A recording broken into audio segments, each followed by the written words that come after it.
Wealth वास प्रकार जेव्हा माझ्या समोर आला तेव्हा मला इतका आवडला होता तो की पैसे नसताना पण मी सगळ्यात पहिला वेल्थवास खरेदी केला होता. आता हा वेल्थवास म्हणजे काय माहितीये का, अगदी आजकालच्या भाषेत सांगायचं तर लॉ ऑफ अट्रॅक्शन जे आहे ना, कारण सोशल मीडियावर लोकांना जास्ती भावतो लॉ ऑफ अट्रॅक्शन. तर हा वेल्थवास लॉ ऑफ अट्रॅक्शनचं प्रॅक्टिकल रूप आहे. म्हणजे आपण म्हणतो ना की माइंडसेट प्रोग्रामिंग टूल म्हणूया त्याला.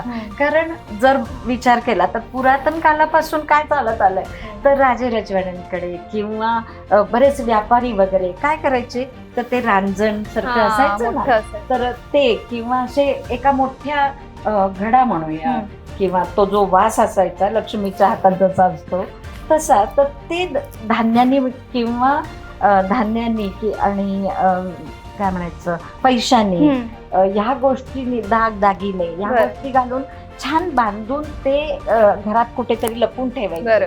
तर राजे लोकांच्या त्यांच्याकडे तर राजवाडेच तसे होते की जिथे एक रूमच्या रूम नुसते सोनं चांदी माणिक मोती सगळं असं भरून ठेवलेलं. आणि त्यांच्याकडे त्या कोठाऱ्या पण असायच्या ना त्या धनधान्याने भरलेल्या वगैरे. तर हे सगळं जर पाहिलं तर आजकाल ती थीम छोट्या रूपात कशी येणार, तर वेल्थवास जो मी म्हणतेय तर तो आपल्या माइंडला कंटिन्युअस सांगत राहतो.